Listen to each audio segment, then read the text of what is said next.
कोटि वैष्णव वृंद की जय। नामाचार्य श्री हरिदास ठाकुर की जय। प्रेम से कहो श्री कृष्ण चैतन्य प्रभु नित्यानंद श्री अद्वैत गदाधर श्रीवासादि गौर भक्त वृंद की जय। Srila Prabhupada ki jai. All glories to assembled devotees. Please accept my humble obeisances. This is Radharani Devidasi from Baltimore, welcoming all of you to the mid-morning Japa session. I thank all of you for attending this session. Please forgive me for interrupting your ecstatic chanting. Let us move to our next part of the session. Before that, may I know who all have joined the call this morning? Hare Krishna Mataji. Dandavat pranams. All glories to Srila Prabhupada. All glories to Guru Maharajas and all the assembled Vaishnavas. This is Kirtida Sundari Dasi. Hare Krishna Kirtida Sundari Mataji. Dandavat pranam. Please accept my humble obeisances. All glories to Srila Prabhupada and Gurudev. Thank you so much, Mataji, for joining. Hare Krishna. Hare Krishna Radharani Mataji. Hare Krishna Radharani Mataji. Please accept my humble obeisances. All glories to Srila Prabhupada, all glories to Guru Maharaj and all the devotees. Mataji. Hare Krishna. Kamala ki Dasi. Kamala ki Dasi from Baltimore. Hare Krishna. Hare Krishna, Kaumadiki Mataji, Dandavat Pranam. Please accept my humble obeisances. All goes to Srila Prabhupada and Gurudev. Thank you so much, Mataji, for joining and giving your association. Hare Krishna, Mataji. Hare Krishna.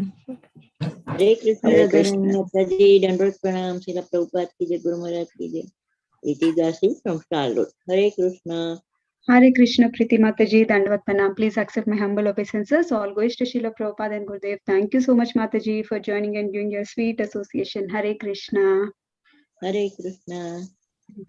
Hare Krishna Mataji, Dandavat Pranam. Please accept my humble obeisances. All glories to Srila Prabhupada and Shri Guru and Gauranga. All glories to the assembled devotees. Yashmati from Chicago. Hare Krishna, Yashmati Mataji, Dandavat Pranam. Please accept my humble obeisances. All goes to Srila Prabhupada and Gurudev. Thank you so much, Mataji, for joining and giving your regular association. Hare Krishna. Hare Krishna.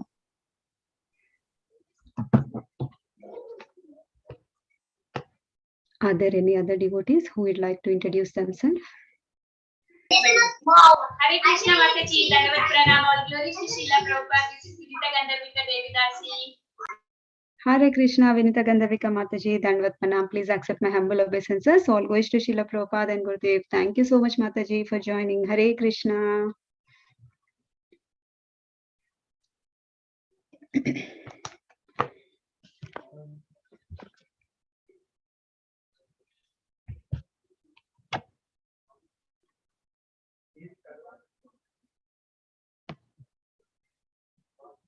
Mataji, I don't see Prabhuji on the call, right? And now. Yes, Mataji.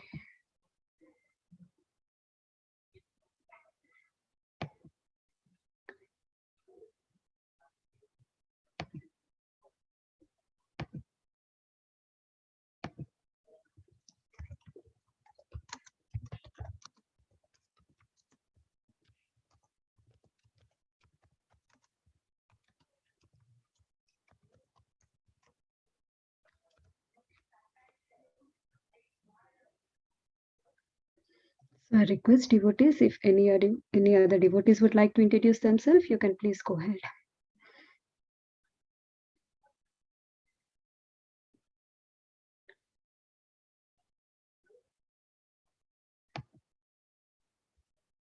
Hare Krishna Mataji, Dandavat Pranam. Please accept my humble obeisances. All goes to Srila Prabhupada. This is Vatna from Atlanta, Mataji. Hare Krishna. Hare Krishna, Vardhana Mataji, Dandavat Pranam. Please accept my humble obeisances. All goes to Srila Prabhupada and Gurudev. Thank you so much, Mataji, for joining and giving your association. Hare Krishna.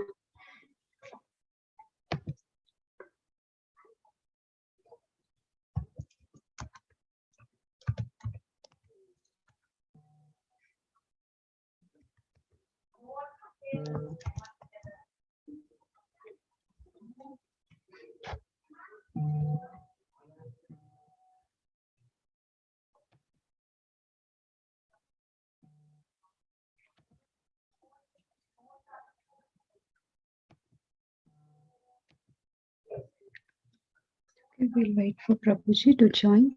In the meantime, let's do chanting.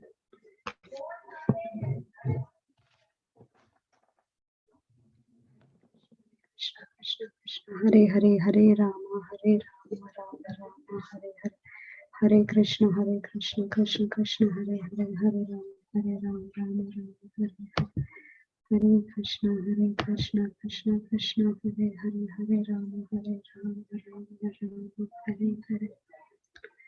Hare Krishna Krishna Krishna Hare Hare Hare Rama Hare Krishna. Wait. Hare Krishna Krishna Krishna Hare Hare Krishna Krishna Hare Hare Rama Krishna Krishna Hare Hare Ram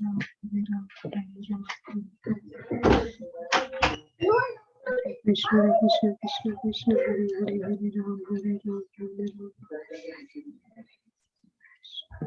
Krishna Krishna Hare Hare Ram Ram Hare Hare Hare Krishna Krishna Hare Hare Ram Ram Hare Hare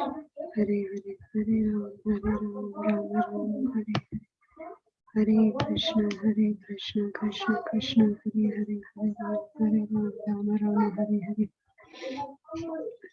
Hare Ram Hare Krishna Krishna Hare Hare Ram Ram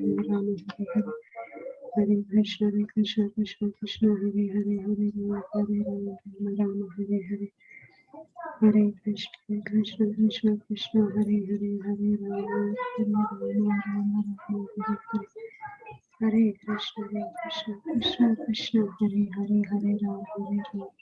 Hare Krishna Krishna Hare Hare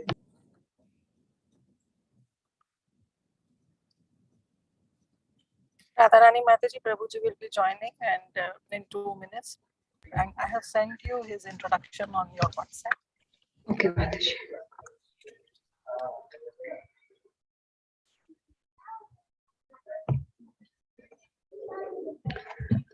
Okay, before Prabhuji join, let me. So today we are very fortunate to have His Grace Shankaranand Das Prabhuji. Shankaranand Das Prabhuji was introduced to Krishna consciousness in 1992 and got initiated by His Holiness Radhanath Swami Maharaj in the year 1995 at ISKCON Chowpatty, Mumbai. He served as a full-time devotee at ISKCON Chowpatty Temple in various capacities as a preacher, pujari, and the management team members. He has conducted several management trainings and served as a faculty member of MGM Management School, facilitating seminars on the business, ethics, time management, self-management, and stress management. From 2004, he served in ISKCON New Vrindavan as Congregation Development Manager. He co-founded the Gopal Garden Home School in New Vrindavan. He had studied occult science in the astrology and Vastu, the science of home building, and helped many people use this science in the most practical way in their lives. Shankaranand Das Prabhuji served as board member of Dham Seva Incorporated to fulfill the vision of Srila Prabhupada of New Vrindavan. Currently, he resides in Sacramento with his wife and 2 children, serving as a board member for ISKCON Sacramento and actively preaching the Vedic philosophy. So this is the brief introduction of our speaker, Prabhuji, Shankarananda Das Prabhuji. So let's wait for Prabhuji to join.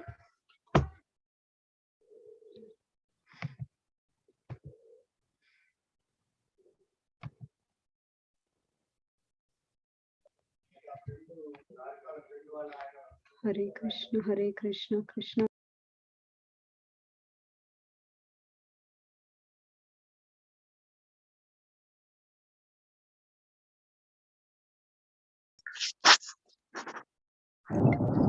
Prabhuji has joined Mataji.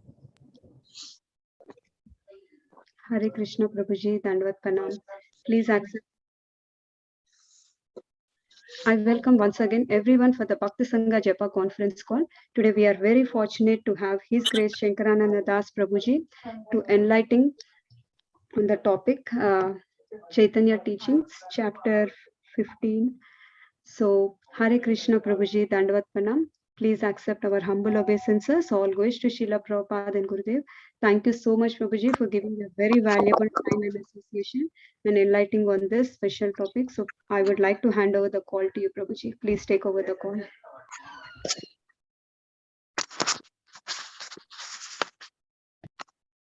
Thank you very much, Mataji, for giving me an opportunity to serve the devotees in this Sangha. Thank you very much. Especially thankful to Kirda Sundari Mataji and Raja Govind Prabhu for giving me an opportunity to serve all the Vaishnavas here.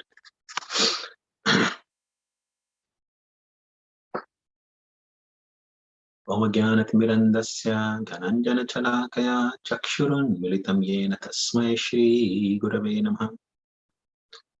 Shri Caitanya Manobhishtam Sthapitam Yena Bhutale Swayam Rupa Kadamahyam Dhanati Swapadantikam Vandeham Shri Guru Shri Yuta Padakamalam Shri Gurun Vaishnavamscha Shri Rupam Sagrajata Sahagana Raghunathanvitam Tam Sajivam Sadvaitam Savadhutam Parijana Sahitam Krishna Chaitanya Devam Shri Radha Krishna Pada Sahagana Lalita Shri Vishakhan Vitamishya He Krishna Karuna Sindho Deenabandhu Jagatpate Gopesha Gopika Kanta Radha Kanta Namostate Tapta Kanchana Gaurangi Radhe Vrindavaneshwari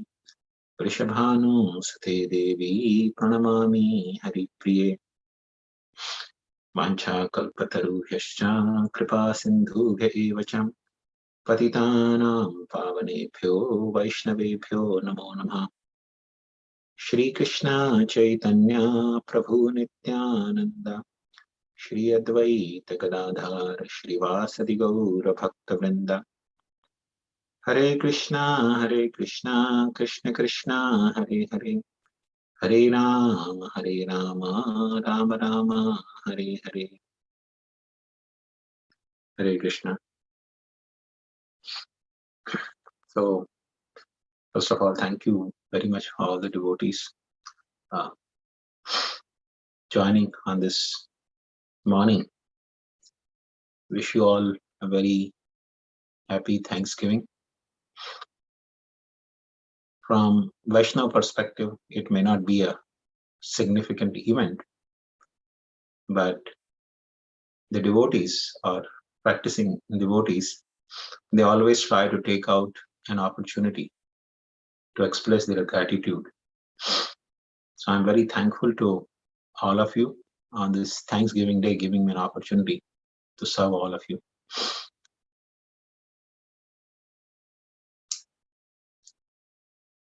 Shri Chaitanya Mahaprabhu, in his manifested pastimes in this world, manifested his Leela for 48 years. Srila Prabhupada actually explains in this regard that the duration of life is not really significant, because there are trees in this world who live for thousands and thousands of years, especially, here in California, and there are a lot of trees. In fact, there's a whole park of redwood trees. You go there and you'll see the trees standing there for 10,000 years. So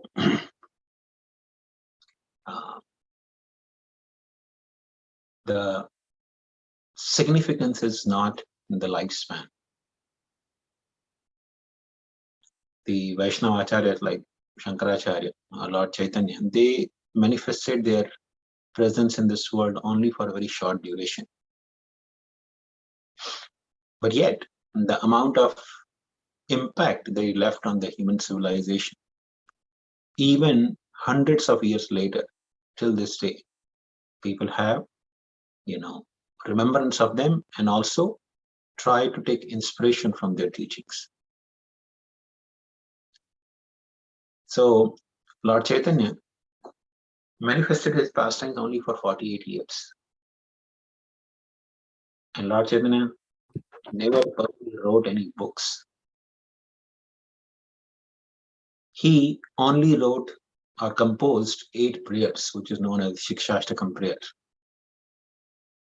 So personally, he left only 8 prayers, which is actually, in one way, the essence of all the Vedic practices, all the Vedic rules, regulations, and the ultimate aim, which a person may strive for, is enumerated in these 8 verses.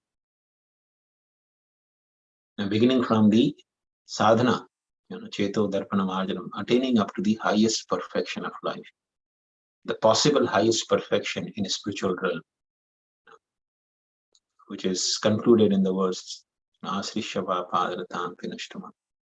So in this way, Sri Chaitanya Mahaprabhu, didn't really write any books, but he had 6 very important conversations with different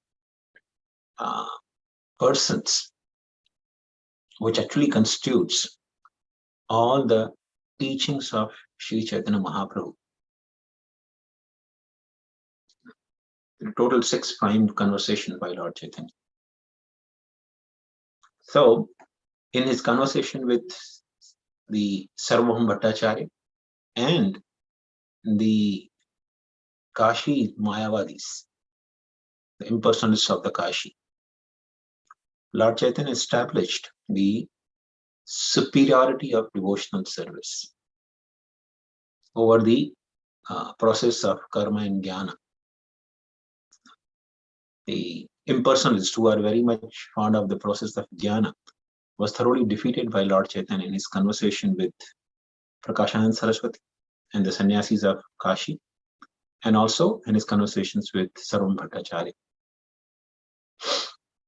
Then Lord Chaitanya established the Rasa Tattva by his conversation with Ramananda Rai. It's actually very interesting. Though these 6 conversations took place, Lord Chaitanya, not in all these 6 conversations, personally instructed. Some conversations he gave instructions, he instructed, he taught. Some conversations he actually became a student. He is inquiring, and from the lips of his pure devotees, he is establishing, the beautiful Siddhanta. So in his conversation with Ramananda Rai, Lord Chaitanya was personally asking questions from Ramananda Rai. And by the mercy of Lord Chaitanya, Ramananda Rai, established the Rasa Tattva, the topmost rasa, comparing the different rasas, beginning with Shanta, Das, Sakya, Vatsalya, and Madhuri.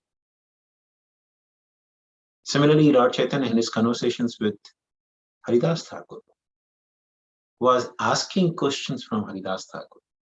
And through that conversation, he established the essence of all the religious practices as the holy name.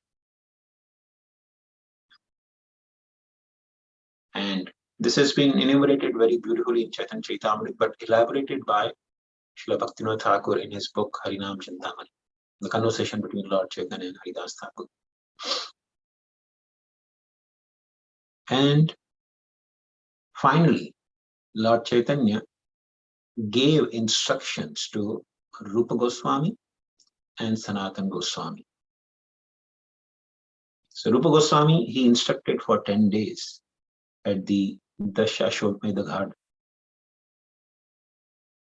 And whatever compilations Rupa Goswami did, especially in Bhakti Rasamrita Sindhu, is nothing but the result of those 10 days instructions. In fact, not just Bhakti Rasamrita Sindhu, but all the books Rupa Goswami wrote were very much inspired by Lord Chaitanya's teachings from those 10 days instructions.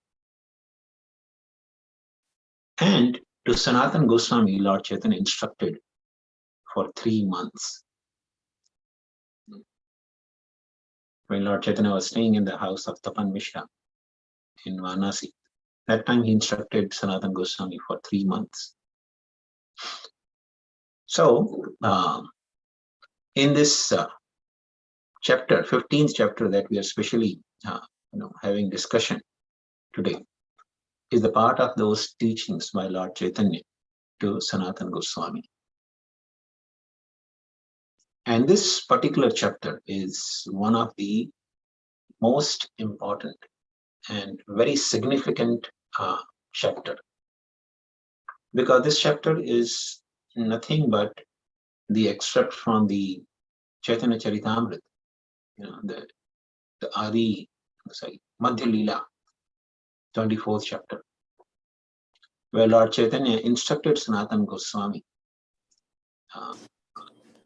When he is about to conclude his teachings to Sanatana Goswami asked Sri Chaitanya Mahaprabhu, "My dear Lord, I've heard that previously you instructed Sarvam Bhattacharya, and in those instructions you taught him, or you explained him the words from Srimad Bhagavatam, which is recited as Atma Ramasya Munayo Nirgrantha Pi Urukrame Kurvantya Hetukim Bhaktim Itham Bhutamo Hari."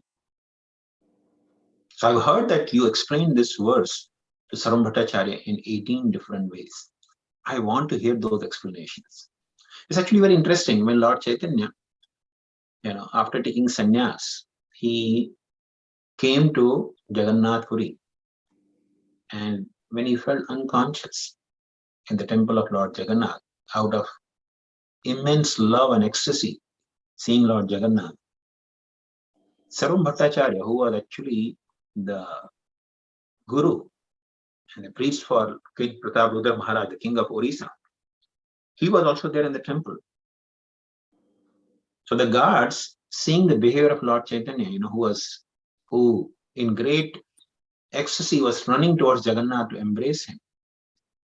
So the guards were a little disturbed by Lord Chaitanya's behavior, and they were about to beat Lord Chaitanya when he felt unconscious. But Sarvam Bhattacharya, seeing the beautiful bodily features of Lord Chaitanya, he forbid them. And he brought, with the help of his servants, he brought Lord Chaitanya to his own home, who was in the unconscious state, in ecstasy. And of course, when Lord Chaitanya revived back and was introduced to Sarvam Bhattacharya by his brother-in-law, Gopinath Acharya, who knew Lord Chaitanya from Navadvip. And Sarvam Bhattacharya naturally felt affection for Lord Chaitanya.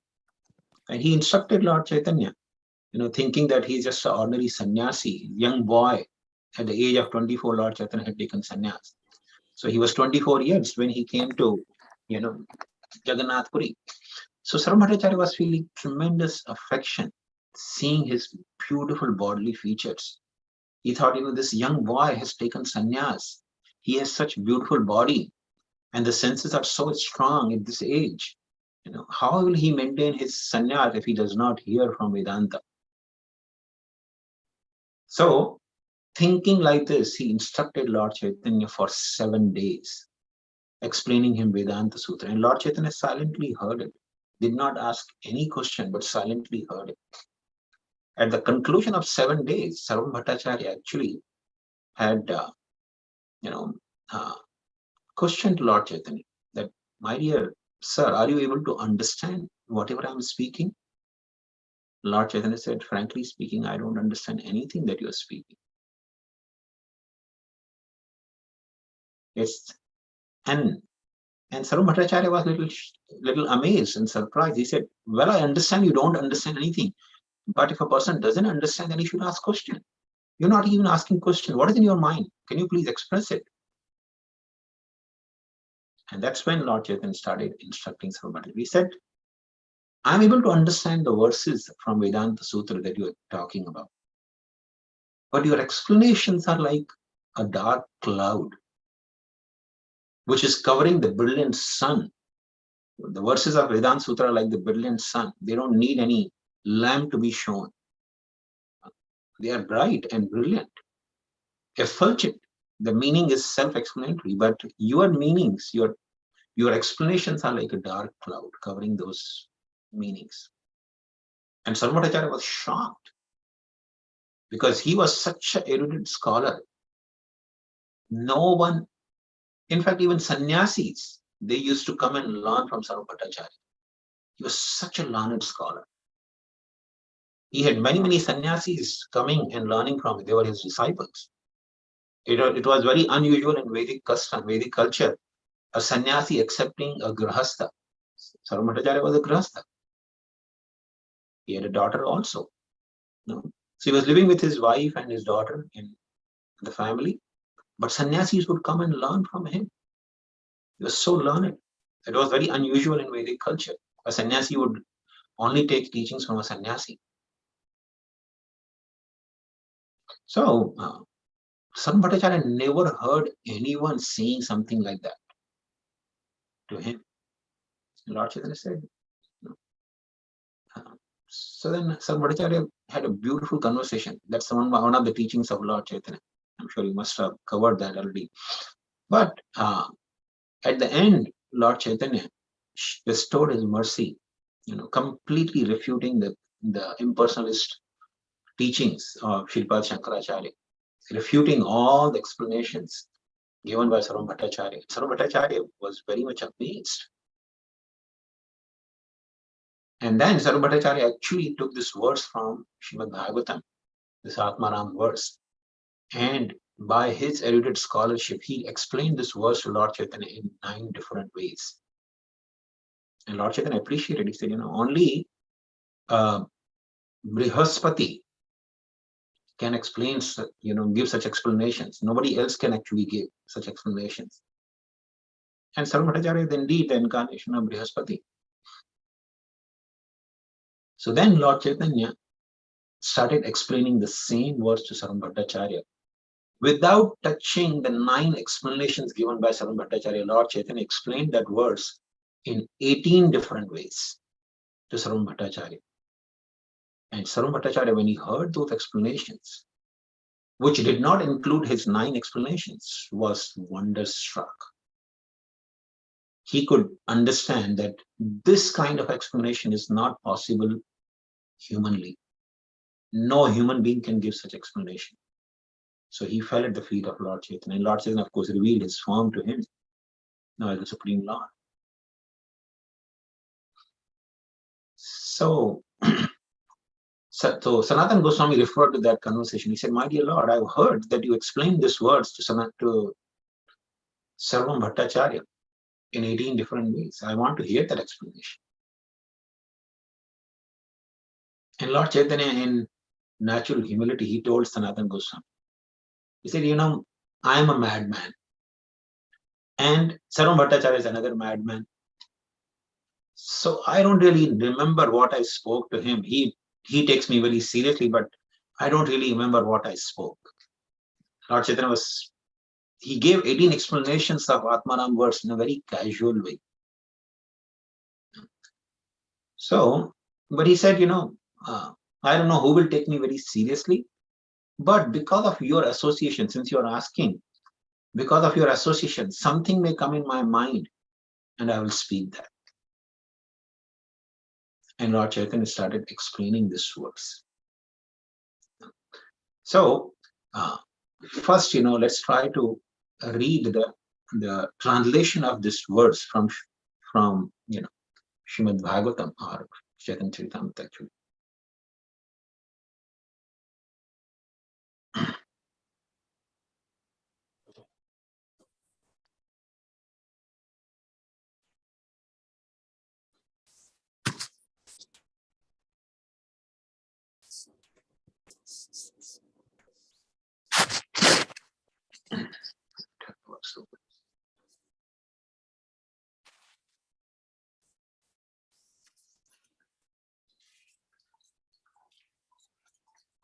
Atmaramasya munayo nirgranthapi urukrame kurvanti ahetukim bhaktim ittham bhakta guno hari. Srila Prabhupada translates this verse as, those who are self-satisfied and unattracted by external material desires are also attracted to the loving service of Shri Krishna, whose qualities are transcendental and whose activities are wonderful. Hari, the personality of Godhead, is called Krishna because he has such transcendentally attractive features. Okay. This is the plain translation. This is the one plain way of understanding this verse. So Lord Chaitanya started explaining this verse to Sanatana Goswami. So he said to Sanatana, this verse has total 11 words. What are the 11 words? Atma Ramash Cha Munayo Nirgrantha Api Urukrame Kurvanti Ahetuki Bhaktim Itham Bhuta Guna and Hari. So Itham Bhuta Guna is one word, though it can be broken in further, but this is actually considered as one word. And Hari. So these are the 11 words in this verse. So Lord Chaitanya started taking each and every word and started giving explanations. So first and foremost is the word Atma Rama. Rama means one who enjoys. Like the definition is given in the scriptures. Srila Prabhupada would quote very often, Iti Rama Pade Nasu Param Brahma Vidiyate. So the Rama means generally the supreme enjoyer. So Atma Rama means one who enjoys in Atma. So Lord Chaitanya explained to Sanatana Goswami that this word Atma, generally we understand as soul. But this word Atma has 7 different meanings. In altogether, if we take, there will be 8 meanings, but Lord Chaitanya explained there are 7 meanings to this word Atma. And this is from, Vishwakosh Dictionary. Srila Prabhupada actually, explained very often that whatever definitions Lord Chaitanya took in the explanation of this Atma Nam verse, they were actually from Vishwakosh Dictionary. Now, let's try to understand, generally we understand dictionary means the book which gives translation. Like if you take English dictionary, it'll have the word and it'll have translation. But the Sanskrit dictionaries are little different. So they don't just give plain translation, but they give the context where the same word appearing in a particular stanza has to be translated in what way.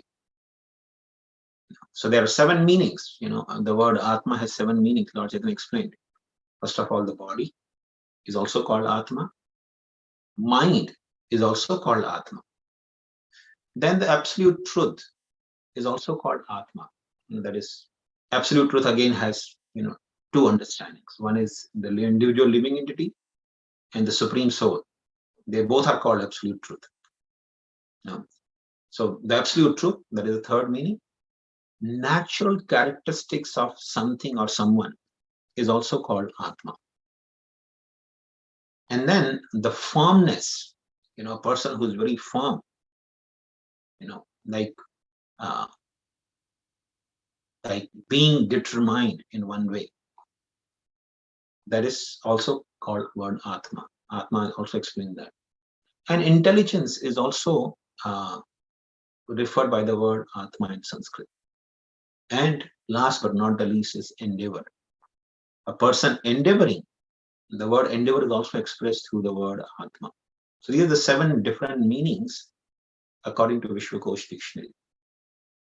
So when we combine these 7 words with Rama, means a person who's actually enjoying these 7 different things, who delights in these 7 different things. Of course, Lord Chaitanya first went on explaining each and every word and then gave the explanation of these, the 61 explanation of this entire verse. Then the next word comes Atma Ramascha Munaya. Cha is a word which in general means also. And the word Muni has 6 different meanings. So what are the 6 different meanings for Muni? One who's thoughtful, he's called Muni. One who's grave or silent, he's also called Muni. An ascetic, generally, you see some yogi sitting in the forest, long hairs. Generally we think, oh, this is Muni. So ascetic is also a Muni. One who keeps great vows, like Bhishma Dev. He had such a tremendous vow of following brahmacharya while living in the palace. Many people follow brahmacharya, but living in the palace. He didn't go to the forest to follow brahmacharya. He was living in the palace. And palace life means lot of sense gratification available in abundance around you. Especially the sex life is very prominent in the palaces. Okay. So Bhishma Dev, taking great vow. So keeping a great vow is also called Muni. And one who's a renounced order is also called Muni, as well as a saintly person is also called Muni.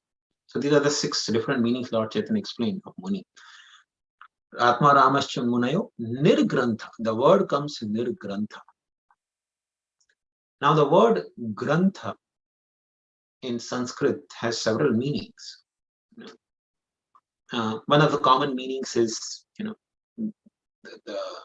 the most of the places you will see is mostly 2 common meanings of the Grantha. Grantha means not, like, we have the words from Bhagavatam. Hridaya Granthi Mahu. Pumsastriya Maithuni Bhavam Etat Tayor Mitho Hridaya Granthi Mahu. So the word Grantha comes there. Hridaya Granthi means the hard knot, the attachment, immense attachment. That's called Grantha. It's like a kind of a knot. It's called Grantha. And Grantha also means scriptures. Like, especially Punjabis, they have Guru Granth Sahib. Grantha, they call it Grantha. So it's a scripture. So Grantha, when it's prefixed with word nir in the sense of negation, has several meanings. Lord Chaitanya explained 10 different meanings of that. So Nirgrantha means one who is liberated from material knots of ignorance. So Hridaya Granthi, especially as explained by, I think Prahlad Maharaj, that Hridaya Granthi, the hard knot between the man and woman, is actually caused by sex life. So sex life is kind of an ignorance, which a living entity indulges in due to identifying oneself with this body. So a person who is Nirgrantha means free from the material knots of ignorance. And one who is devoid of all regulative principles enjoined in the Vedas. So Grantha means also scriptures. So when you say a person is Nirgrantha, means he doesn't care to follow the rules and regulations of the scriptures. So a person, you can say in one way, who is atheistic, doesn't care about rules and regulations of scripture, is also called Nirgrantha. And Grantha also means scriptural knowledge. So Nirgrantha can be also taken in the sense of not having any knowledge of the scriptures. So not only a person who is devoid of regulative principles, but a person who is devoid of any knowledge of the scriptures or any knowledge at all is also can be said as Nirgrantha. And one who is illiterate, he is also called Nirgrantha. A person who is born in a lowly family is also called, Nirgrantha. A person who doesn't have any decency, misbehaves, is also called Nirgrantha. One who is unregulated in his habits is also called Nirgrantha. And person who is devoid of any respect to Vedic literature is also called Nirgrantha. And Grantha also means riches or wealth. So Nirgrantha means actually a person who doesn't have any money, poor, who is devoid of any riches. And Nirgrantha amazingly also means, because person who doesn't have money, he's always busy in trying to earn money. So Nirgrantha is also the term which is used for capitalist, one who is very greedy for money, who always wants to have more and more money, thinks he doesn't have sufficient money. So capitalist is also called Nirgrantha. Of course, Lord Chaitanya will elaborate later, but so the word ni is used in the prefix as ascertainment, gradation, construction, forbidding something. So these are different meanings Lord Chaitanya explains about the word nir, which is prefixed in front of grantha. So Atma Ramaschan Munayo Nirgrantha api. Api means although. And the word Urukrama, Lord Chaitanya explained, the Urukrama, what is the meaning of Urukrama? The krama generally in Sanskrit means steps, taking steps. And Uru means huge. So one who takes very huge steps or undertakings. So krama doesn't mean only taking steps, physical step, but taking some steps, like we say, we have to take some steps to stop these people. So it means we have to take some remedial measure or do some activity. That's also called krama. So krama means undertaking also, or steps also. And Uru means extraordinarily huge. So, and krama also means power or potency. Krama also means trembling. And krama also means a systematic method, arguments, and also forcefully attacking by stepping forward. That's also called krama. So, Lord Urukrama, this word Urukrama is referred to Lord Vamandev because he took 3 steps and completely defeated Bali Maharaj.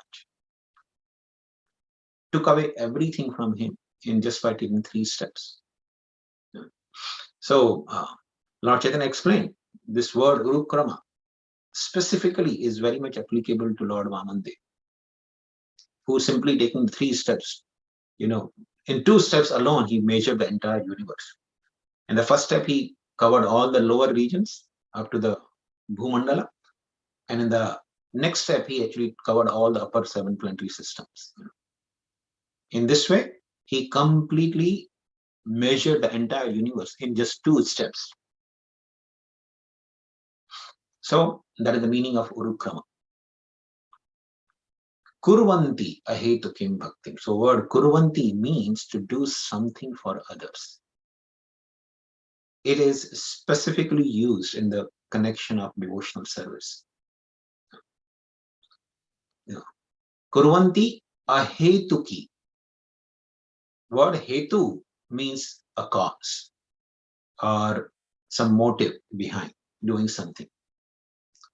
So generally, people in this world, they can have, 3 motives. This is what Bhagavatam plainly explains. And Lord Chaitanya explained the same thing to Sanatana Goswami. He said people in this world can have 3 motives of whatever they do. Broadly, you can categorize motive of people in this world in 3 categories. One is called Bhuktikami, Siddhikami, and Muktikami. These are 3 categories of people in this world. Whatever people do in this world, it falls in one of these 3 categories. You name the endeavor, you name any activity in this world, it falls in one of these 3 categories. Everyone, without exception. So Bhuktikami, for example,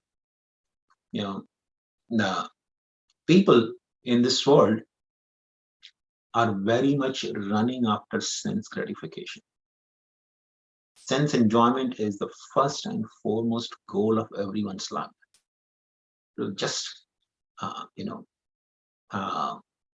crazy. Most of the people in this world who are ignorant of their self-identity as spirit soul, they spend their entire existence, entire life simply for the satisfaction of their senses, which is technically called bhakti. And not only human beings, even the animals, birds, aquatics, trees, creepers, every living entity is simply interested in satisfying their own senses, bhakti.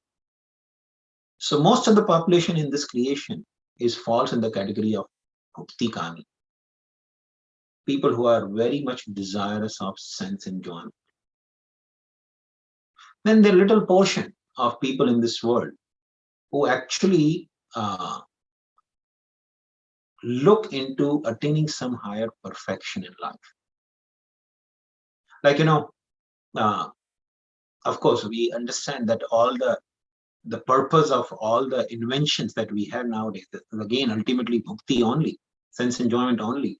But some people are very much crazy for attaining some perfection, siddhi. Srila Prabhupada actually gives beautiful examples in this regard. He says, like in the modern times, we have technology, right? Through technology, we can do so many wonderful things. Like I'm sitting here in California, and most of you are sitting in the East Coast, but we can still see each other, we can talk to each other, and we can, even, exchange our views as if we are sitting in one same place. So the distance has been covered. Previously, the yogis, they could travel, but they had to actually perform severe tapasya for at least 12 years to attain some siddhis. Especially in Himalaya, there are many yogis who come to Prayag, at the confluence of Ganga and Yamuna. They come during Kumbh Mela. They come from Himalayas to take bath in the Triveni Sangam during the Kumbh Mela. And they don't take any trains. It's actually very interesting. You'll find millions of saintly people appear, in Varanasi during Kumbh Mela. And not everyone takes train. Some of these yogis, they live in Himalayas. They simply take dip in river Ganga, and within fraction of moments they appear in Varanasi. Through the stream of Ganga, they travel. Within less than a moment, they can actually travel and appear in Varanasi. It happens. Even nowadays, it happens. The only thing is we don't get to see that. We don't realize. Somebody appearing from the Ganga, we think, oh, he must be, taking bath. He must be here only. And there are millions of people, so nobody really takes a note of it. So the yogis, they can travel. But we have, siddhis now. We can travel through airplanes. We can travel, we can reduce the distance by this technology, by seeing each other and talking to each other. We have penetrated the earth by making tunnels. So we have attained a lot of siddhis. And there are yogis who actually, want to attain, different kinds of siddhis. Lord Chaitanya explained to Sanatana Goswami, there are 18 kinds of different siddhis. Generally, we heard about 8 kinds of siddhis, right? Anima, Mahima, Lagima, Garima, Vashita, Ishita. These are different kinds of siddhis. Like Anima, for example, is the ability to become smaller than the smallest. So that's called Anima. One can become smaller than even an atom. Reduce one's body size, to an atom so that one is not even visible. So that's called Anima Siddhi. Mahima means to become, infinitely large. Like Hanuman had these siddhis. When he entered in Lanka, he used his Anima Siddhi, became very tiny. Nobody could see, and he entered in Lanka. But when he was going to Lanka, Surasa, the mother of the snakes, when she tried to hinder him, he expanded his form very huge by Mahima Siddhi. So the yogis, they generally work very hard to attain these siddhis. So there are 8 siddhis, and then there are 10 more siddhis, which are, like Ahimsa, Satya, Asteya, Brahmacharya, Aparigraha, Shaucha, Santosh, Tapas, Swadhyaya, and, Isha Paranidhana. There's like Samadhi, attaining Samadhi. These are the 10 different, siddhis So total 18 siddhis the yogis strive for attaining perfection. So these are siddhi kamis. And then there are mukti kamis, people who want to attain freedom from this material existence altogether. So people in this world, whatever activities they do, they generally have these three intentions. They want to attain sense enjoyment, they want to attain perfection in some endeavor, or they want to attain mukti or liberation from this material existence. But this verse says, Kurvanti ahetuki bhakti. Bhakti or devotional service is done without any hetu, without any expectation of sense enjoyment, perfection, or liberation. So all the categories of Atmaramas, they actually engage in the service of the Lord without any eagerness to attain any of these three things.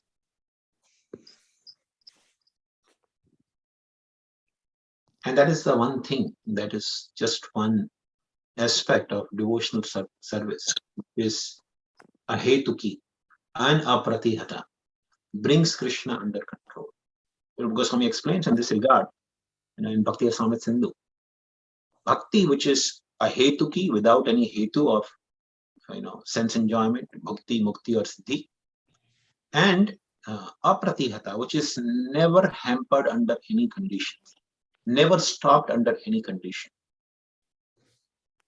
For example, we have from Chaitanya Bhagavat, Lord Chaitanya's pastime. One time Lord Chaitanya was dancing in the house of Srivas Pandit, and when he was performing kirtan, that time his son passed away. And Srivas Thakur, when he saw the ladies in the home were crying because his son passed away, he told the ladies, please stop crying. Do not make so much loud noise. This will disturb Lord Chaitanya's joy. He's so much absorbed in doing kirtan in our home and dancing in great happiness. I don't want to disturb Lord Chaitanya's happiness. So please stop. But the ladies couldn't control. They were crying. They were shocked, first of all, but they were continued to crying. So Srivas Thakur became very angry. He said, if you don't stop crying, if you want to cry, cry silently. I shouldn't hear any noise from you. If you would don't stop crying, then I promise you, I will tie a stone around my neck and drown myself in Ganga right now. So the woman, actually, they all got scared. They stopped crying, including his wife. And they all stopped crying. So this kind of bhakti brings the Lord completely under his control. It's very interesting. Srila Vishnu Chakri Thakur explains in this regard that Krishna is called Ajita, unconquerable. He's referred in Srimad Bhagavatam as Ajita. Ajita means he's never ever defeated by anything. He's always victorious. Nobody can conquer him. But Ajita, Jitospi, Taitrilokyam. Even that Ajita is conquered. How is conquered? By this kind of devotional service. Ahetuki apratihata. When a person engages in devotional service out of great love for Krishna, Krishna, although he's the supreme controller, cannot control that person and tell him, don't do bhakti. Although Krishna is supreme controller, he cannot stop the loving devotional service of living entity. In fact, when a living entity starts doing pure devotional service, that brings Krishna under his control. Krishna becomes helplessly controlled by such a devotee. And this is not something blemish or flaw in Krishna's character. This is one of the best and beautiful ornaments in Krishna. So Lord Chaitanya explained that the word bhakti in this verse has 10 different meanings, because bhakti is of 10 varieties. And Lord Chaitanya explained what are the 10 varieties of bhakti. One is sadhana bhakti that we know. So sadhana bhakti is also kind of bhakti that also brings Krishna under control. Gradually a person rises from the sadhana bhakti through the other 9 categories of bhakti, which are called spontaneous devotional service. So the other 9 processes of bhakti are, the names for those bhakti are rati, prema, sneha, mana, pranaya, raga, anuraga, bhava, and mahabhava. So these are 9 different forms of bhakti. They technically means, rati means attraction, immense attraction towards the Supreme Lord. Prema means love, and sneha means affection. Mana means, having kind of a adverse feeling or quarreling with the Lord. That's called mana. Pranaya, and that quarrel is again not like a demon's quarreling with the Lord. This mana means the devotee, out of love sometimes quarrels, just like, the wife sometimes quarrels with the husband, or husband, sometimes children may quarrel with the parents. So that kind of quarrel is called mana. And pranaya means, intimacy. And raga is attachment. Anuraga is sub-attachments. Bhava is ecstatic love. And mahabhava is sublime ecstatic love. So Lord Chaitanya started explaining that these 10 kinds of bhaktis, sadhana bhakti, of course, we understand, the regulated devotional service. I don't feel like chanting. I feel like when I'll be able to finish my 16 rounds, but I still do 16 rounds. So that is sadhana bhakti. We don't feel like doing, but we still do it because we have promised to our Guru. We have promised to Vaishnavas. We understand that this is beneficial for me. So even though we don't like, we still do it. Beginning from rati, prema. When a person attains to the stage of prema, then the person is situated in Shantaras. Attraction for Krishna of the devotee when the platform of neutrality is actually called prema. So prema doesn't mean only the highest, devotees like Srimati Radharani or the gopis. Even a person who in the Shantaras has prema, has love for the Supreme Lord. Therefore, these are called rasas. So Shantaras is the attainment of prema. And then, of course, when the prema develops further into sneha, mana, and ultimately reaches to the point of anurag, that is the relationship with the Supreme Lord in Sakhyaras.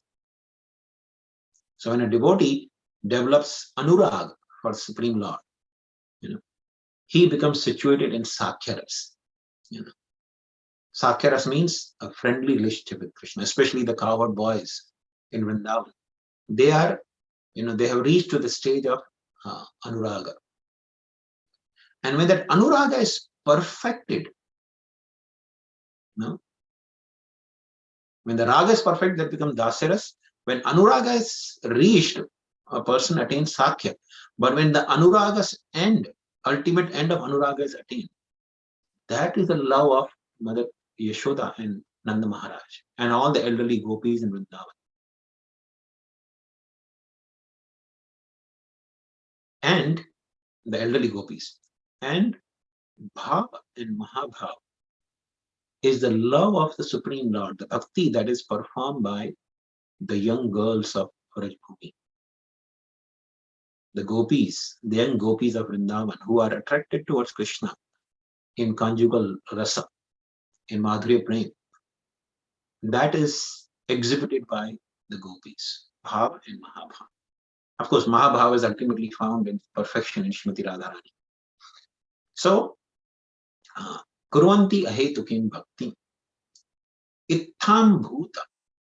Lord Chaitanya explained the word itham bhuta is transcendently exalted, in such exalted qualities. So, Itham Bhuta Guna means full of transcendental quality or transcendental bliss. And Kurvanti Ahetukim Bhaktin Itham Bhuta Guna. Lord Chaitanya explained the word guna means quality. So Lord Krishna has unlimited qualities. Of course, these qualities are explained in Bhakti Rasamrita Sindhu by Rupa Goswami, categorized into 64 broader categories, but Krishna's qualities are actually unlimited. In fact, Srimad Bhagavatam says, even if Ananta Shesha has thousands of mouths, not just one mouth. So Ananta Shesha has thousands of mouths, and if Ananta Shesha has been singing the glories of the Lord, singing about the qualities of the Lord since time immemorial, since eternity he has been singing. And it's not that he repeats Krishna's qualities. He does not repeat any of Krishna's attributes ever again. And still he has not found the end of Krishna's qualities. So you can imagine, it's actually beyond our comprehension. This word, Itham Bhuta Guna, Krishna has unlimited transcendental attributes. It's beyond even our comprehension. That's why he's God. That's why he's Krishna, the all-attractive. He has the ability to attract everyone. Lord Chaitanya actually started explaining then that, the many of the impersonalists, because generally the word, mukti generally is referred to impersonal liberation. So, Atma Ramas in plain sense is generally people who are very much delighting in the soul, thinking themselves to be the soul. That refers generally to Mayavadis. Impersonalists, they generally, not exactly Mayavadi, but the Brahmavadis also, the impersonalists. They generally very much identify themselves with the spirit soul, and just identifying themselves with the spirit soul, they feel completely happy and satisfied. So there are Chatush Kumaras, Shukadev Goswami, and the, also Bilwa Mangal Thakur. They were all impersonalists in the beginning of their lives, but they heard the glories of the Lord and they got attracted. Srimad Bhagavatam describes how Chatush Kumaras got transformed. So they were Atmaramas, but still they got attracted to the Supreme Lord. So then Lord Chaitanya actually goes on explaining beautifully, the different meanings, combining these different words. The Cha word also has 7 meanings. Api word also had 7 different meanings. Lord Chaitanya explained. And Lord Chaitanya started explaining, combining these different words. He gave 61 different explanations. The one which is noteworthy is the word Nirgrantha. When Lord Chaitanya was explaining this word Nirgrantha, he explained that the Nirgrantha, Grantha also means attachment, and Nirgrantha means who has no attachment. So in one way, Nirgrantha could mean a person who is transcendental, or Nirgrantha could also mean a person who is hunter, who has no compassion or no attachment to anyone, kills everyone without any mercy. So Lord Chaitanya explained that how even the Atma Ramas, the hunters who are, the Nirgranthis, actually, not Atma, Nirgranthis, who have no compassion for anyone, even they can perform devotional service to Krishna. Even they can get attracted to Krishna. And then Lord Chaitanya explained the example of Brigari, that how a Brigari, who was actually such a ruthless hunter, he was so ruthless that he would kill the animals half dead and see the animals, when they are suffering, they're their body is moving and they're in so much pain, he would feel great delight. So one time Narad Muni was passing on the forest path and he saw these animals half dead. They were wounded in a way that they don't die immediately. They just continue to suffer for a long time before they die. So Narad Muni got amazed. He started following that path. All the dead animals were lying, so he started following that path. And he came across this Mrigari, who was actually disturbed seeing Narad Muni. He was about to speak some bad words, because he was a hunter, he was an uncivilized person. He would use very rough language. So he was about to speak some bad words to Narad Muni, but seeing the Narad Muni's demeanor, he couldn't utter the bad words. He developed some reverence. But he expressed nevertheless his dissatisfaction. He said, "My dear saintly person, why you come this way? This is not the general path of the forest. You could have gone through the general route. Because you came here, all the animals got scared and ran away." Narad Muni said, "I came this way because I had one question. I saw so many animals half dead on the way. Do they belong to you?" He said, "Yes, they belong to me. I have killed them in that way." So Narad Muni said, "I have one question, sir. Why you are killing them like this? Why don't you kill them immediately? You are a hunter. It's your job. It's your profession to kill the animals. So why don't you kill them immediately? Why you keep them half dead? What are you getting by doing this?" And the hunter said, "My name is Mrigari. Mriga means animals and Ari means enemy. The enemy of animals. My father taught me like this. And I really enjoy when I see the animals are, suffering so much, the blood oozing from them and they're screaming. The longer they scream, I feel great delight." That's how cruel hunter he was. He would feel great delight seeing the animals being tormented. Now when he said, "Why don't you kill them immediately?" So he said, "What is the difference? Could you explain me, please?" Narad Muni said, "I'm actually begging you one thing. Please kill them immediately. Don't make them torment like this." Mrigari said, "But why you're so much concerned about killing them immediately? What is the difference if I kill them like this, the way I'm killing, or kill them immediately?" So Narad Muni explained that, "See, since you are a hunter, it's your profession to kill the animals. I'm not forbidding you from that. But when you unnecessarily torment the animals like this, you're accumulating more and more karma. You're deliberately giving them more pain than they could actually get by simply killing them. So this will entail you to have more karma of immensely suffering, similar amount of pain." And Narad Muni, by his mystic powers, actually showed to the hunter that how all the animals whom he had killed, they are actually awaiting for him. As soon as he dies and he's taken to the abode of Yamaraj, these animals will be piercing his body. And seeing this, hunter got really scared. He became very much afraid. And, and he fell at the feet of Narad Muni. He said, "Please protect me. I didn't know that. I didn't know that killing animals was, sinful, and I'm going to suffer for that. What should I do now?" So Narad Muni said, "First and foremost thing you do is break your bow." He said, "Break my bow? Then how will I maintain my family?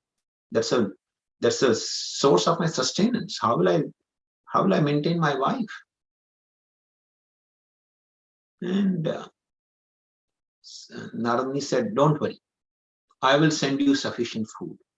You break the bow." And when he heard this, he immediately broke the bow.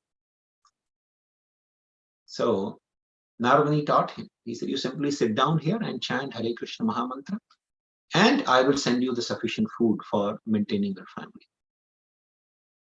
And hunter did that. He became a Vaishnava. He became a saintly person. So the word spread around that the hunter has become a Vaishnava. So people were coming from different places to see him. Oh, hunter, this cruel Mrigari hunter became a Vaishnava. He has become a saint. So people were coming, and in India, it's a tradition when people go to see a saintly person, they take some, offerings. So they were bringing some rice, some atta, some dal, some vegetables, fruits. He was bringing so much in abundance. This person was thinking, why my Guru Maharaj is sending me so much? I don't need so much. But anyway, after some time, he was just continuously chanting the holy names of the Lord. So after some time, Narad Muni was passing with some same forest along with his friend Parvat Muni. So he told Parvat Muni, I have a disciple here, let's go and see him. So they came. And Narad Muni was explaining to Parvat Muni everything, that who was this disciple, how he was a cruel hunter before. So when they came, this hunter who has become Vaishnava now, he saw his Guru Narad Muni coming. So he saw from the distance Narad Muni coming. He ran towards his Guru, but he was jumping here and there, in this way. He was jumping this way and that way. And he came near Narad Muni, and he actually took his cloth and wiped first the floor, and then he offered obeisances. So Parvat Muni was a little amazed, and Narad Muni was also a little amazed. What is he doing? And what is wrong with him? So I asked him, when he got up, he said, he actually greeted his Guru, Narad Muni and Parvat Muni together, because they were his guests. And Narad Muni said, I want to ask you something. Why you are jumping like this and that? And what did you do before, offering obeisances? He said, no, when I was coming to you, I saw a lot of ants on the ground. I didn't want to trample upon them. So I was just trying to prevent them from being trampled. And when I was offering obeisance, I just made sure that there were no ants. They will be trampled into my, body. I don't want to hurt any ants. And Parvat Muni, when he heard this, he said, wow, this is so amazing. A cruel hunter who delighted, who was so much enjoying seeing the suffering of animals, doesn't want to even harm an ant. This is the power of the association of Vaishnavas. So Lord Chaitanya actually explained to Sanatana Goswami that the power of association of Vaishnavas is that even a nirgrantha, even a cruel-hearted hunter can be transformed.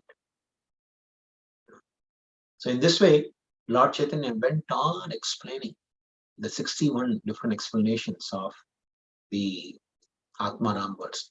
Of course, there'll be 9-8, so we don't have, I think already I went little over time. But, this one chapter is filled with so much nectar. Lord Chaitanya giving explanation of, of course, Lord Chaitanya gave explanation of, there are 4 different kinds of devotees, quoting from Bhagavad Gita, and how there are, each variety has 4 different divisions. So that becomes 16 varieties of devotees, in the sadhana stage. And then 16 varieties of devotees are in the spontaneous stage. They are all called Atmarams, because devotees naturally Atmanam.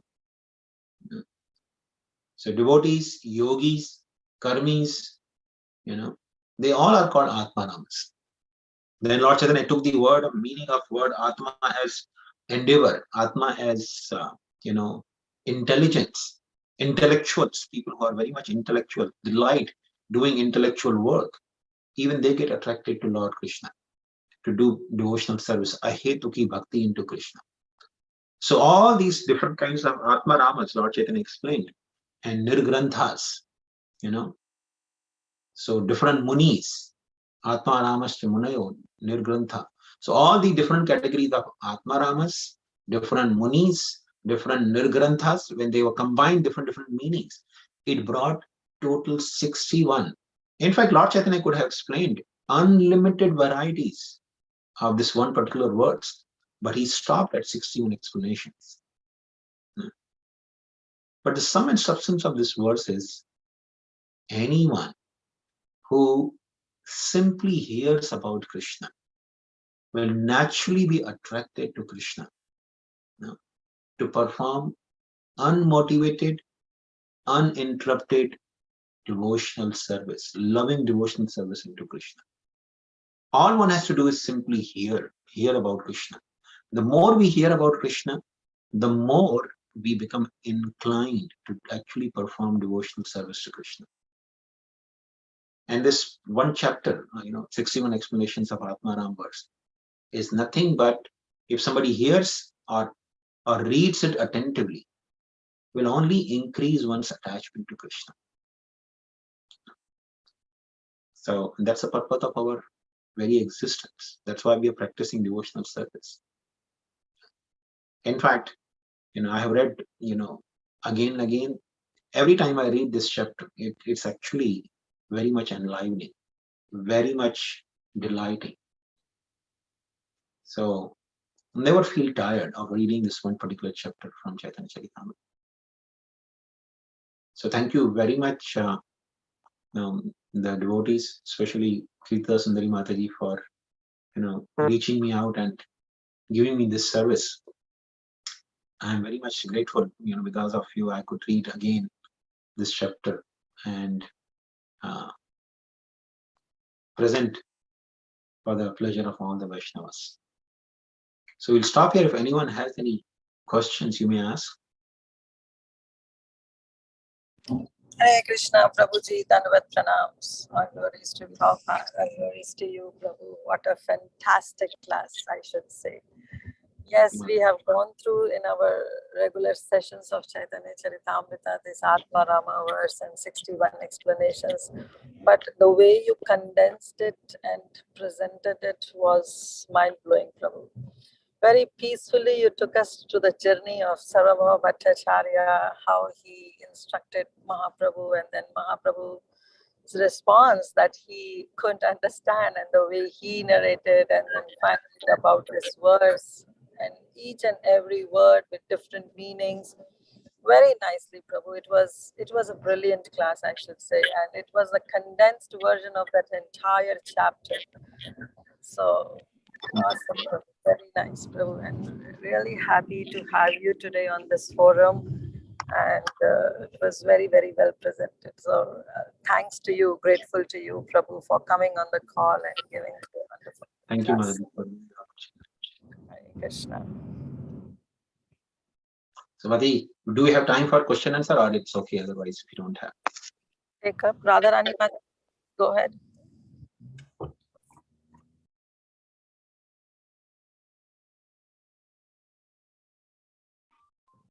Hare Krishna, Prabhuji. Thank you so much. As Mataji said, such a wonderful class. So we were like just listening like that. We are so grateful to you, Prabhuji. So do you have some time, Prabhuji, for the question and answers? I have time. You can. Yeah, thank you so much. So I request devotees, if anybody have any questions or realizations to Prabhuji, you can please go ahead.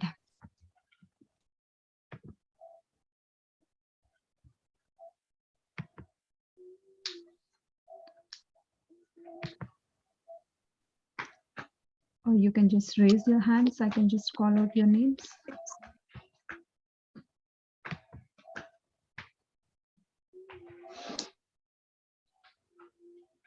Where is my phone?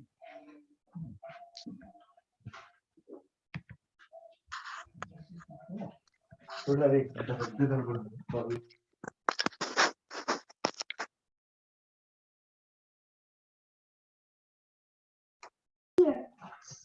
devotees. Hare Krishna, Prabhuji, Dandavat Pranam, all glories to Srila Prabhupada. Thank you so much, Prabhuji, for such a beautiful class. Thank you. Hare Krishna, Mataji. Thank you for coming on the call. Hare Krishna. Hare Krishna, Mataji. Thank you. There is a question or concern of Radharani Mataji. No, I think so. He's just asking, she's asking for the recording available, Mataji, like Prabhuji's class. So now what was that? So she was saying, fantastic lecture, Prabhuji. Is recording available, Mataji? If you have, we need to post in our group. So I think so now the class which has been gone, I think so. Yes, Mataji, we'll post it in the Bhakti Sangha group. So you can just take it from that later. So is that I sent you the link. you're I sent asking? the link in the chat. You can take it from there. If you're there in the call, Radha Mataji, so is that fine with you? Mataji will send the link in the group and later you can just post it in the groups. Sure, Mataji. Thank you so much. Hare Krishna. Yeah, Hare Krishna, Prabhuji. Dandavat Pranam, Prabhu. Thank you very much, Prabhu, for a very nice, pleasant class. And Prabhuji, one basic question I have on this verse. Can we say that because these words, each word means the 11 words, right? Each word means different meanings. So that's why this verse is having those many kind of explanations. Yes, that's right. And especially, because the three words, Atma Ramash, Muni, and Nirgrantha, these are three different words which have several meanings. And each meaning has several categories, Like if you take Atma Rama's, Atma as the body. So body, people who enjoy on the bodily platform, there can be unlimited variety of those people, right?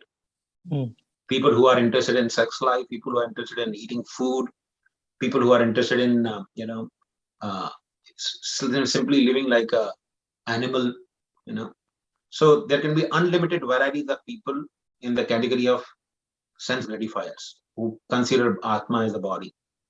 So there will be unlimited varieties. If you take each and every category of the person and add the meaning, Lord Chaitanya actually explained to Sanatana Goswami that the word Atma taken as body can have unlimited varieties of sense gratifiers.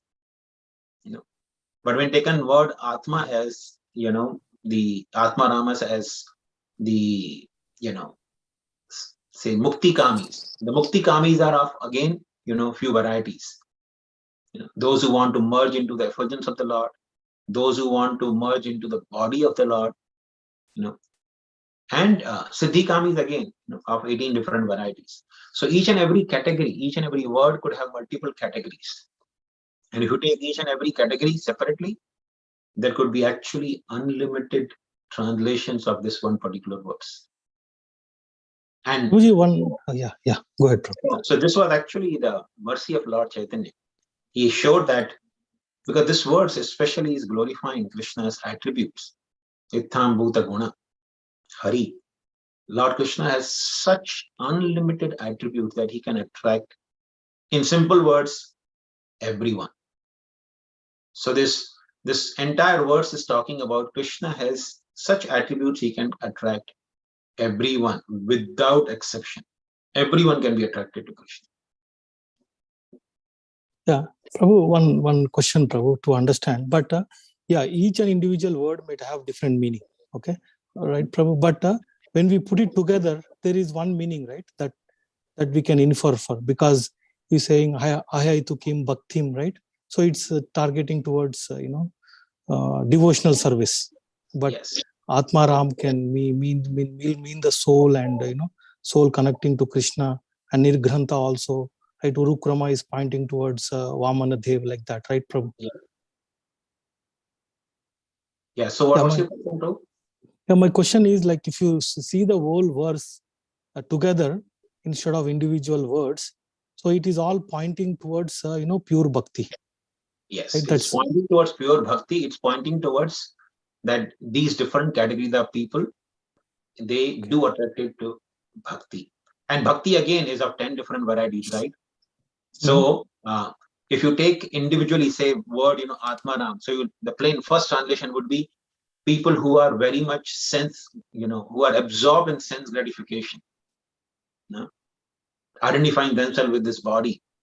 They are these kind of Atmaramas can also be performing devotional service to Krishna without any remuneration in return. Another meaning you can take as Atmaram is the yogis who are actually identifying themselves as Atma, who are situated on Brahman platform. Even they get attracted to Krishna to perform their devotional service. Then if you take Nirgrantha word, for example, even hunters are attracted to Krishna for performing devotional service. Nirgrantha, if you take as a person who has, Nirgrantha actually also means Avdhuta. Avdhut means a person who has transcended the three modes of material nature and does not care for the rules and regulation of scripture. He's also called Nirgrantha. So Avdhutas are also attracted to Krishna's devotional service. Okay. So when you take each and every word separately, there will be so much variety of explanations. And again, when you take the word bhakti, with 10 different varieties of bhakti, there will be again so many different varieties of meanings.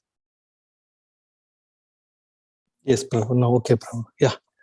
Thank you very much, Prabhu. Prabhu, but this could be same with any verse, right, Prabhu? Like, is there any specific? Yes. And Lord Chaitanya, that's what he told Sanatana Goswami, that this is just one verse I'm explaining you. I don't know who will take me seriously, but Srimad Bhagavatam can be understood in this way. Okay. Yeah. Thank you very much, Prabhu. It was very nice class. I actually accidentally happened to read the chapter before I attended, 10-15 minutes before, so it made more sense. So thank you very much, Prabhu. Dandavat Pranam. All glories to Prabhupada and Guru Maharaj. My name is Sureshwar Sham Das from Charlotte, Prabhu. Yeah, Sureshwar Sham, Prabhu. Thank you very much.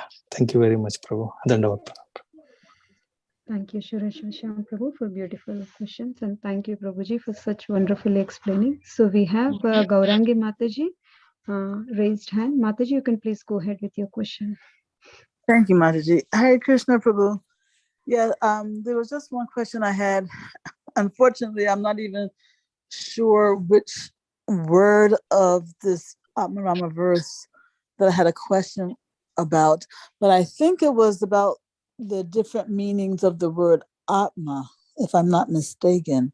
So it might have been your fourth meaning or so that I wasn't sure about, because I know Atma, can mean mind, intelligence, but there was one of those meanings that you gave that I didn't understand that particular meaning. So if you go down the list again, I can tell you which one of those meanings.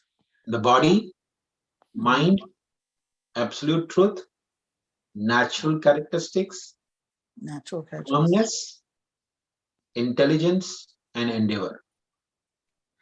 Yeah, it might have been natural characteristics. Okay. It might have been that one. Okay. So natural characteristics means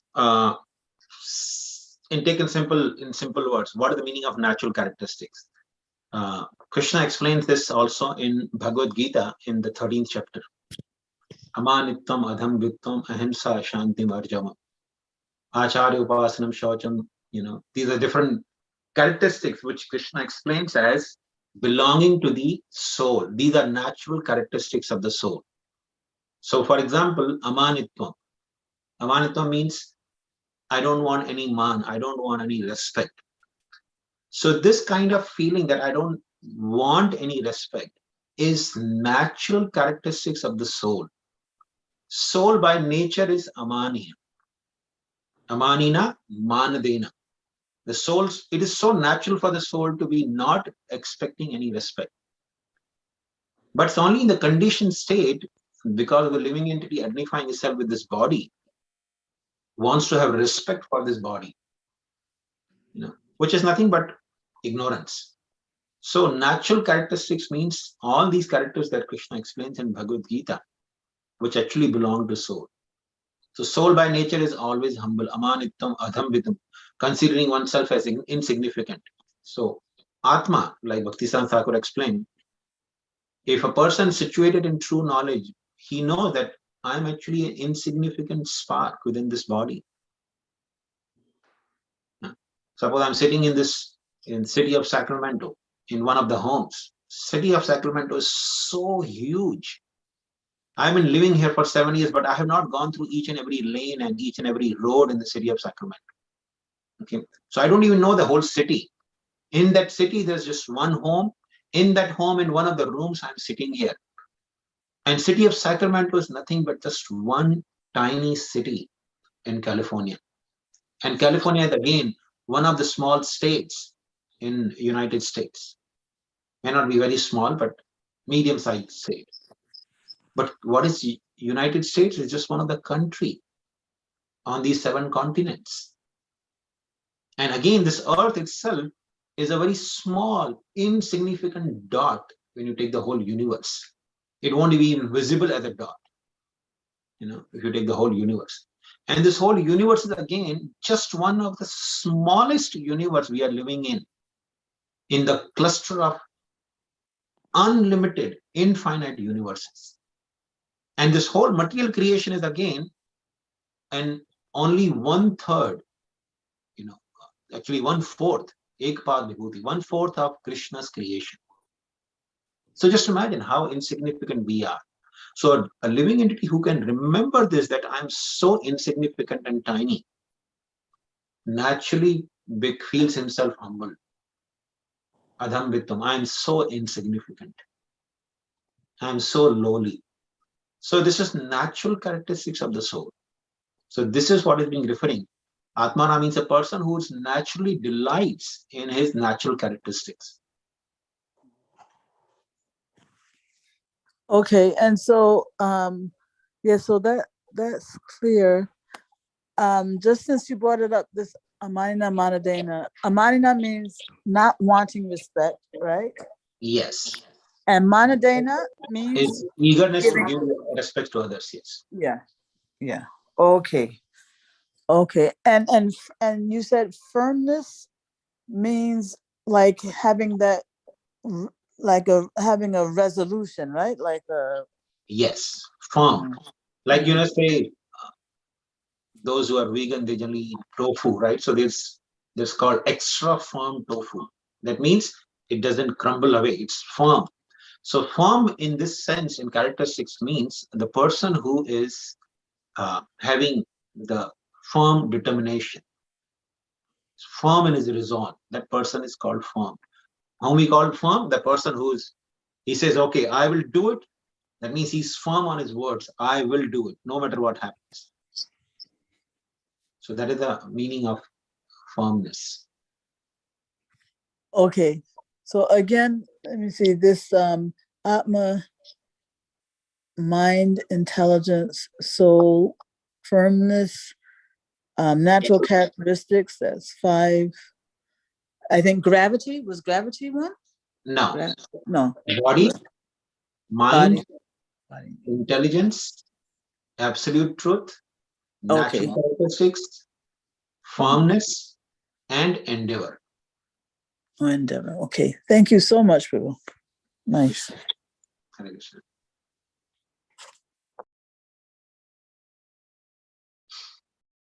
Okay. So I think it's already 9:28. It must be very late, especially for people who are from India. So thank you very much. And once again, thank you very much, Geeta Sundari Mataji and all the devotees for having me in this forum. I appreciate you, sir. We are so grateful to you and thank you so much, Prabhuji. So there are some realizations in the chat, Prabhuji. If you have not read, shall I read it for you, Prabhuji? Sure, Mataji, please go ahead. Okay.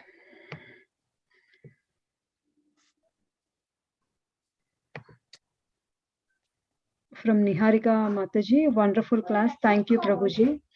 As we said, right, Radha Mataji, she was saying that class is fantastic, lecturer Prabhuji, and she requested for the recording. So Mataji already sent her recording, YouTube recording.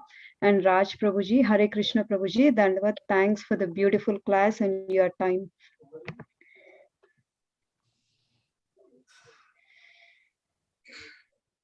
And again, Radha Mataji, she's saying that, is there any possibility of continuing the class with the rest of the explanations, as it is so good to hear from Prabhuji. Want to hear all 64 explanations from Prabhuji, as Prabhuji is explaining in a simple way, which is understandable by devotees on different level. So, Prabhuji, we are so much, like as Mataji was saying, it was very easy to understand your lecture. So we request you to often to come to our Bhakti Sangha and give the classes, Prabhuji. So it's a humble request from all of us. Thank you very much. So let's pay our obeisances to Prabhuji. With your permission, Prabhuji, we can end the call. Let's pay our obeisances to Prabhuji and all the Vaishnavas and the devotees. Vancha kalpatarubhyasya Krupa Sindhubhya evacha Patitanam Pavanebhyo Vaishnavebhyo Namo Namah. Chaitanya Prabhu ki jai. Srila Prabhupada ki jai. Jai. His Grace Shankaranand Das Prabhuji ki jai. Thank you so much, Prabhuji. Hare Krishna.